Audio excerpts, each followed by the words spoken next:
Thank you. I'd like to share also stories.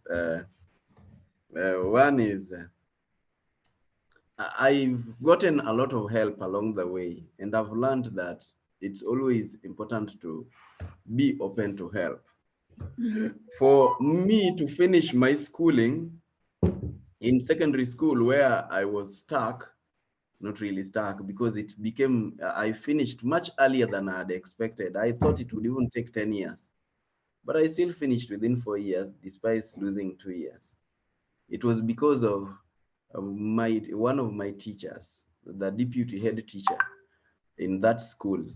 When he asked me in Form 1, third term, whether I will be in Form 2, and I said yes, and he asked me, how will you go to Form 2?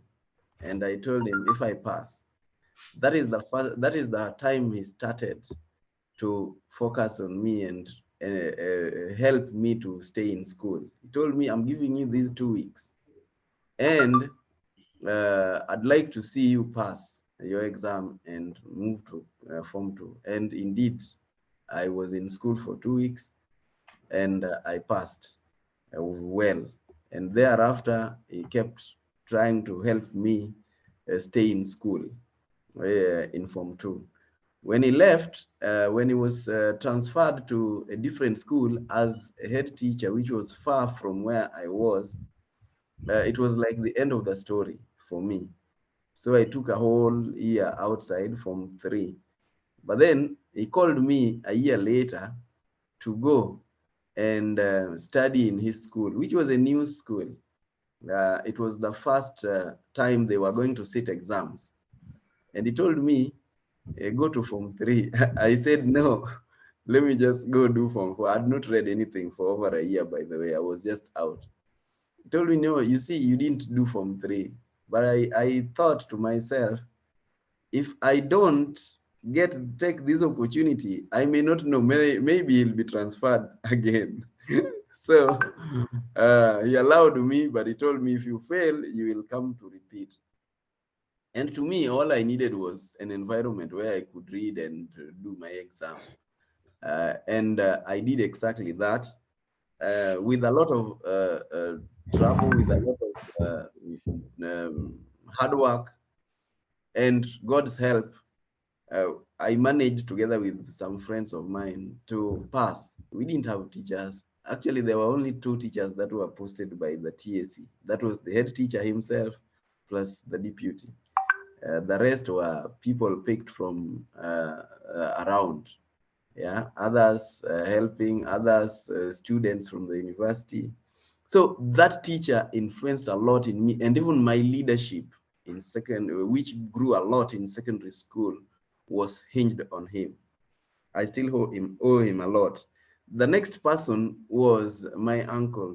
When I went back to now Form 4, he agreed to keep me, to stay with me. I was a vagabond. I didn't have any home. So he told me, I'm going to give you accommodation for 1 year as you finish this school. Afterwards, end of story. And that was very good. And I learned also a lot from him. And giving me that deadline kept my mind open. And I did my best. But we are still with him to date, though I built my home. But he's still my pillar. Another very central person in my life who helped me is a cousin of mine. When I came to Nairobi, I did not know anybody. The guy I was, and we read that here at some point, the guy the guy I thought was going to accommodate me, who even gave me his number, didn't pick a call. Those days, mobile phones were just coming up. I didn't have any, and they were costly. So I used a booth, at least for the first time. I'd never used a booth, by the way. He didn't pick a call, he's never picked it.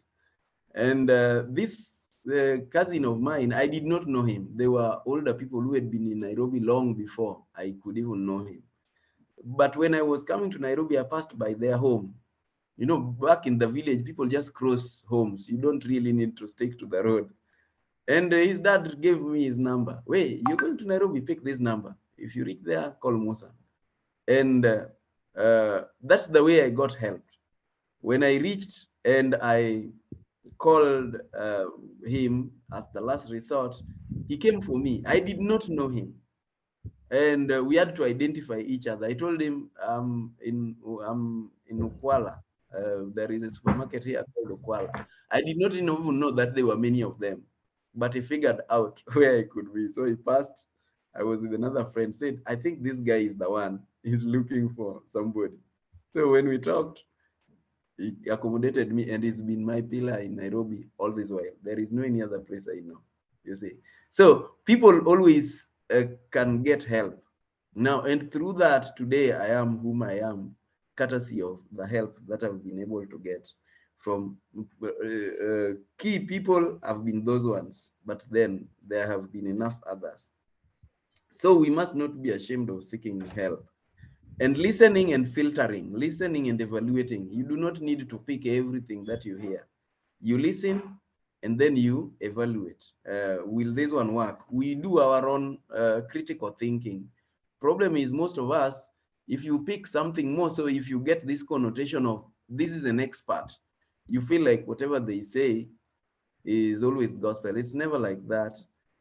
Just listen to your heart. When you've listened to something, when you've listened to somebody and you interrogate in your heart will tell you whether that is the right thing to do or that is not the right thing to do.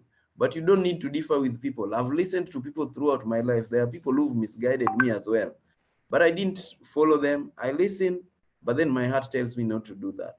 So I just agree, but I don't act on it because I was empowered by the same uncle of mine. You can be advised. Somebody can advise for you, can advise you, but cannot decide for you.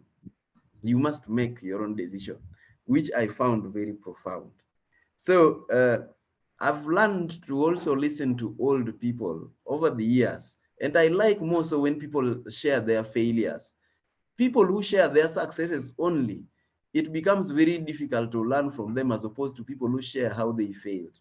So it's very critical to also get stories from people who tried and failed, people who, and they will be able to share with you how or what made them fail.